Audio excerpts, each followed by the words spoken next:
Pusat Data Informasi dan Komunikasi Kebencanaan atau Badan Nasional Penanggulangan Bencana BNPB mencatat, pada Minggu 17 Januari 2021, sebanyak 10 kabupaten dan kota di Provinsi Kalimantan Selatan terdampak banjir. Ke-10 kabupaten dan kota tersebut antara lain adalah Kabupaten Tapin, Kabupaten Banjar, Kota Banjarbaru, Kota Tanah Laut, Kota Banjarmasin, Kabupaten Hulu Sungai Tengah, Kabupaten Balangan, Kabupaten Tabalong, Kabupaten Hulu Sungai Selatan, serta Kabupaten Batola.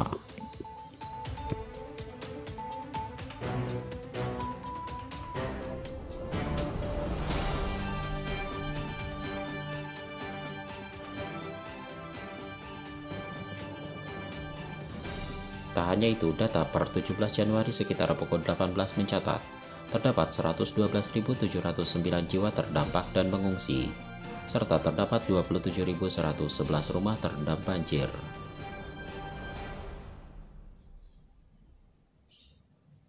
Berdasarkan rilis BNPB, rumah yang terendam banjir di Kabupaten Tapin tercatat 582 bangunan. Kemudian di Kabupaten Banjar terdapat 6.670 rumah. Kabupaten Banjarbaru terdapat 2.156 rumah dan Kota Tanah Laut terdapat 8.506 rumah terdampak banjir tersebut. Adapun bangunan di Kabupaten Balangan tercatat 1.154 rumah, Kabupaten Tabalong terdapat 470 rumah terdampak, Kabupaten Hulu Sungai Tengah 64.400 rumah, Kabupaten Hulu Sungai Selatan 387 rumah, Kabupaten Batola 517 bangunan.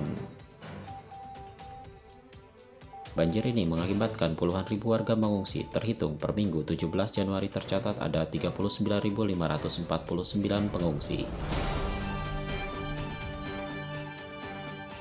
Warga yang mengungsi berasal dari berbagai kabupaten dan kota di Provinsi Kalimantan Selatan.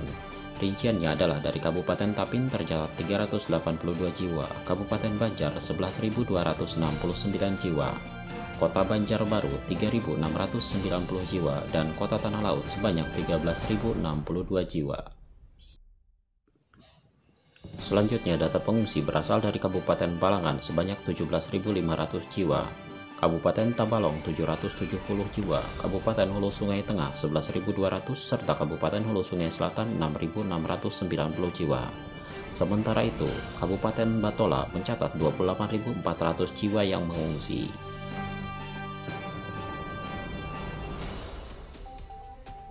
Data sementara yang dihimpun BNPB, korban meninggal dunia sebanyak 15 orang.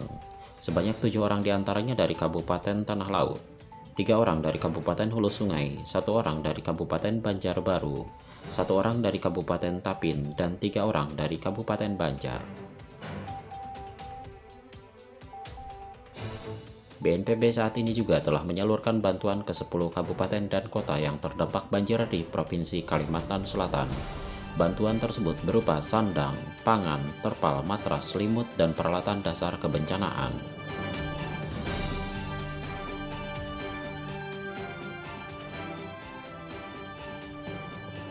Menurut hasil analisa Badan Meteorologi, Klimatologi, dan Geofisika atau BMKG, Provinsi Kalimantan Selatan masih berpotensi mengalami hujan ringan hingga intensitas sedang. Atas kondisi itu, petugas BNPB mengimbau masyarakat untuk tetap waspada dan siaga di tengah musim hujan pada Februari mendatang. Menanggapi bencana banjir besar tersebut, pemerintah Provinsi Kalimantan Selatan menetapkan status tanggap darurat bencana banjir pada tanggal 14 Januari 2021 hingga sekarang. Sementara itu, Presiden Joko Widodo atau Presiden Jokowi pada hari ini, Senin 18 Januari 2021, akan bertolak ke Kalimantan Selatan dalam rangka kunjungan kerja Kepala Negara akan meninjau bencana banjir di wilayah tersebut. Kunjungan kerja Presiden Jokowi kali ini telah dibenarkan oleh Kepala Sekretariat Presiden Heru Budi Hartono. Heru mengatakan kehadiran Presiden Jokowi untuk memastikan penanganan bencana banjir berjalan dengan lancar.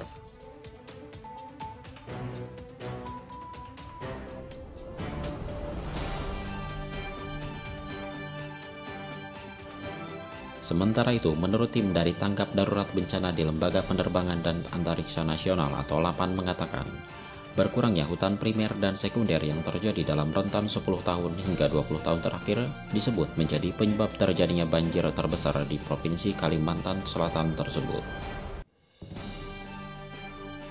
Oleh karena itu, LSM Wahana Lingkungan Hidup Indonesia atau WALHI mendesak pemerintah untuk segera mengevaluasi seluruh pemberian izin tambang dan perkebunan sawit di provinsi tersebut. Hal itu lantaran menjadi pemicu degradasi hutan secara masif.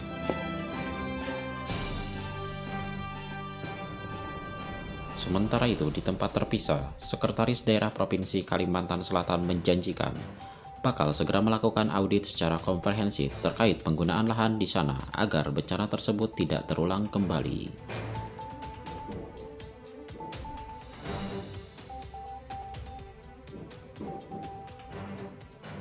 Lebih daripada itu, Kepala Pusat Pemanfaatan Penginderaan Jauh di Lapan, Rokis Komarudin menjelaskan, antara tahun 2010 hingga 2020, terjadi penurunan hutan primer sebesar 13.000 hektar, hutan sekunder sebesar 116.000 hektar, sawah dan semak belukar masing-masing 146.000 hektar dan 47.000 hektar.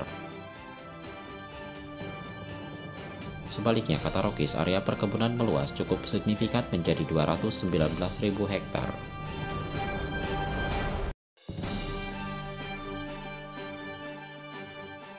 Jika dibandingkan dengan luas hutan di sekitar aliran sungai atau das yang mencapai 4,5 juta hektar, maka perkebunan telah menghabiskan 12 hingga 14% dari keseluruhan area tersebut. Kendati area hutan masih mendominasi, tapi Rokis berharap tidak terus tergerus, sebab kajian Badan Nasional Penanggulangan Bencana atau BNPB menyebutkan Kalimantan Selatan termasuk daerah yang berisiko terhadap banjir.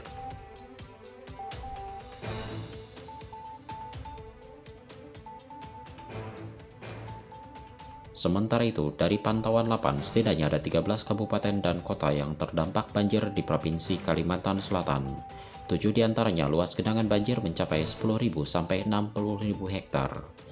Kabupaten Barito luas genangan banjir mencapai 60.000 hektar yang merupakan terluas di Provinsi Kalimantan Selatan. Sementara itu, ada di Kabupaten Banjar sebanyak 40.000 hektar, Kabupaten Tanah Laut 29.000 hektar, Kabupaten Hulu Sungai Tengah dan Hulu Sungai Selatan mencapai 11.000 dan 12.000 hektar, serta Kabupaten Tapin seluas 11.000 hektar.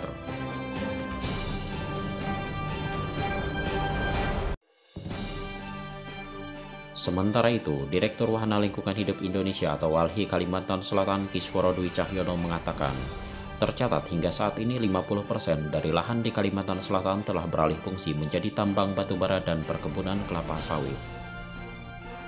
Rujuk pada kondisi itu, ia mengaku telah berulang kali memperingatkan bahwa Provinsi Kalimantan Selatan tersebut dalam kondisi darurat bencana ekologis dan konflik agraria, lantaran mayoritas pemilik tambang maupun sawit adalah perusahaan berskala besar. Oleh sebab itu, ia mendesak pemerintah Provinsi Kalimantan Selatan untuk segera mengevaluasi secara menyeluruh izin-izin yang dikeluarkan, sebab ia meyakini alih fungsi lahan tersebut merupakan penyebab degradasi hutan dan penyebab banjir terbesar pada tahun ini. Jika dalam audit dan operasi tambang maupun perusahaan sawit yang dianggap memicu bencana, maka ia berharap pemerintah Provinsi Kalimantan Selatan berani mencabut izin tersebut.